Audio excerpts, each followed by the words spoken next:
Eu tenho poucas certezas na minha vida, porém uma delas é que Soul Eater é um dos melhores mangás shounen já lançados. Você não acredita em mim? Então fique até o final do vídeo. Quando o assunto são mangás shounen, temos inúmeros exemplos de sucesso nessa categoria. One Piece, Dragon Ball, Naruto, Bleach e por aí vai. Porém, apesar do sucesso, esta categoria de mangás vivem sofrendo constantes críticas do público. Alguns reclamam que esse tipo de obra falta um aprofundamento nos personagens, outros falam que é repetitivo e já vi inclusive muitos dizendo ser satânico. Mas algo que definitivamente a maioria reclama sobre mangás shounen é a falta de originalidade. Às vezes parece que esses mangás são todos iguais, escolhem uma temática diferente, porém repetem a mesma fórmula e os mesmos padrões eternamente. Porém, em 2004 surge um mangá que mudará tudo isso. O mais curioso é que esse mangá não foi publicado na Jump, na Magazine ou na Sunday. Ele foi publicado numa revista bem menor, Shounen Gangan, uma revista de mangás que pertence à Square Enix. Sim, aquela Square Enix mesmo, a gigante dos videogames, responsável por franquias como Final Fantasy, Dragon Quest e Kingdom Hearts. Uma das grandes promessas dessa revista era Atsushi Okubo,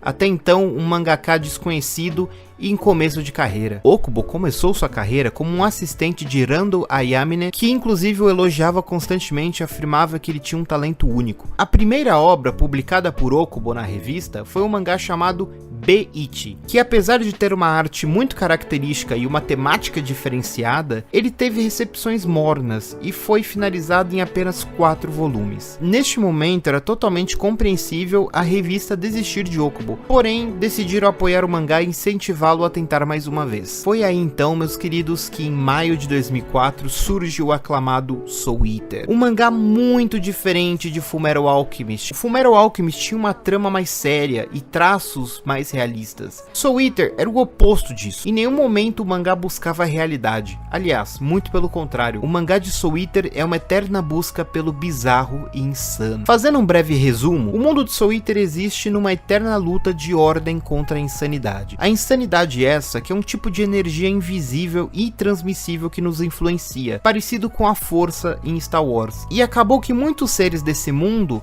corrompem a sua própria alma, caçando a alma de pessoas inocentes para atraírem cada vez mais essa insanidade e ficarem mais fortes. Um detalhe muito interessante é que a maior parte desses vilões são referências a figuras famosas do terror da cultura pop, como Jack Stripador, a Bruxa de Blair, Sadako e por aí vai. O grande símbolo que lutou contra a insanidade e esses monstros foi o Shinigami, ou o Doutor Morte. Porém, ele percebeu que sozinho não iria conseguir parar a insanidade. Foi então que ele fundou uma escola chamada Shibusen, ou Amaan, uma escola do qual o objetivo era treinar jovens a caçar estas pessoas de almas corrompidas e lutar contra a insanidade. Lembrando que no mundo de Soul Eater existem as armas, que apesar de serem humanos como nós, eles são pessoas que têm a habilidade de se transformar em uma arma, como por exemplo o Soul, que se transforma numa foice.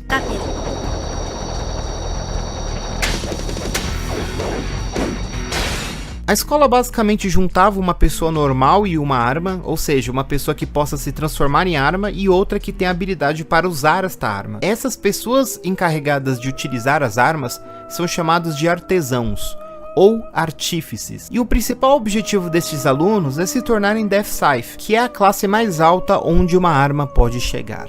Então é neste ponto que vamos conhecer os nossos protagonistas. Maka é a artesã e podemos dizer que ela é aquela famosa aluna CDF, toda certinha, sempre se preocupando com as consequências de suas ações. Por outro lado temos Soul, que é totalmente desleixado, preguiçoso e sem nenhuma noção de responsabilidade, ou seja, são totalmente opostos. Temos Black Star e Tsubaki, onde Black Star é o artesão e é totalmente extrovertido e gosta de ser o centro das atenções o tempo todo. Para ele, o mundo gira ao seu redor. Já a Tsubaki é introvertida, tímida, não gosta de aparecer e raramente fala algo. Ou seja, outro exemplo de personalidades opostas. Mas a obra não se limita a juntar apenas personalidades opostas. Eles também juntam personagens de classes e vivências opostas, como é o caso de Death the Kid, Liz e Patty. Death the Kid, ou apenas Kid, é o artesão filho do Doutor Morte. aquele mesmo, o dono da escola. Por isso Kid cresceu como um playboy, numa realidade financeira muito alta, além de ter vários tiques de simetria e outras bizarrices. Enquanto as pistolas Liz e Patty eram o total oposto. Elas cresceram nas ruas, sem uma família ou condição financeira favorável. Elas até chegaram a cometer crimes para sobreviver. E essa junção de opostos é vista constantemente na obra, inclusive pelos vilões.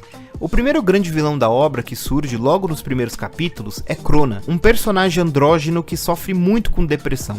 Inclusive afirmo com tranquilidade que essa é a melhor apresentação de depressão que eu já vi em um mangá shounen. Crona é triste, reprimido, enquanto isso seu parceiro, se é que dá pra chamar isso de parceiro, sua arma chama-se Ragnarok. E Ragnarok sendo o oposto de Crona. É aquele tipo de pessoa que gosta de ofender e machucar os outros. Ele sente prazer nisso.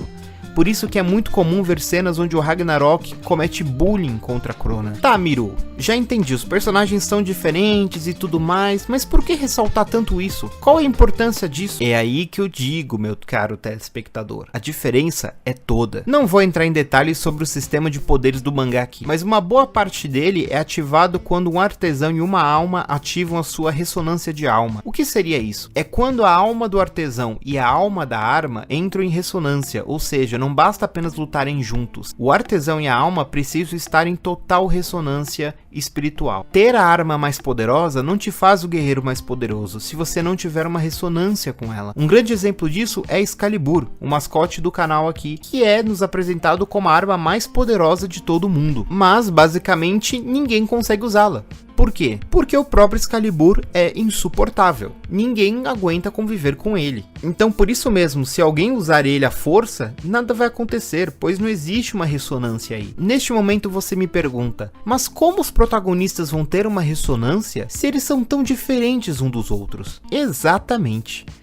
Este é o maior desafio dos protagonistas quando o assunto é evolução em batalha. A princípio, eles tentam obrigar o seu parceiro a se comportar como eles, pois se todos pensarem em se comportarem de forma igual, isso traz uma vantagem em batalha, certo? Errado. O segredo é justamente entender as diferenças de cada pessoa, permitindo que todos se adaptem e entendam suas diferenças. Uma batalha onde todos possam colaborar ao mesmo tempo e usufruir de suas individualidades é muito mais vantajoso. Se juntarmos todos os personagens principais do mangá, podemos ver claramente que eles são totalmente diferentes uns dos outros. Têm personalidades, técnicas, etnias e origens diferentes. E são justamente essas diferenças que fazem esse grupo tão poderoso. Claro que existem mais coisas para falar desse mangá, como a história muito boa e suas grandes reviravoltas, lutas espetaculares, as inúmeras referências e a sua arte simplesmente espetacular. Aliás, dá para fazer um vídeo só falando da arte e quadrinização dessa obra. Você pode não achar Soul Eater um mangá tão bom assim, mas uma coisa é fato e é incontestável. Soul Eater é um mangá extremamente autoral. Ele é único. Não existe outro mangá igual Soul Eater, nem mesmo os outros mangás do mesmo autor. Então, em vez de criticar ele por não ser o tipo de mangá que está acostumado,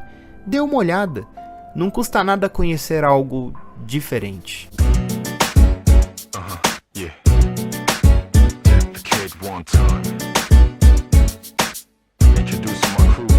Mas por hoje é isso, espero que vocês tenham gostado. E você, já viu Soul Eater? Pretende ver?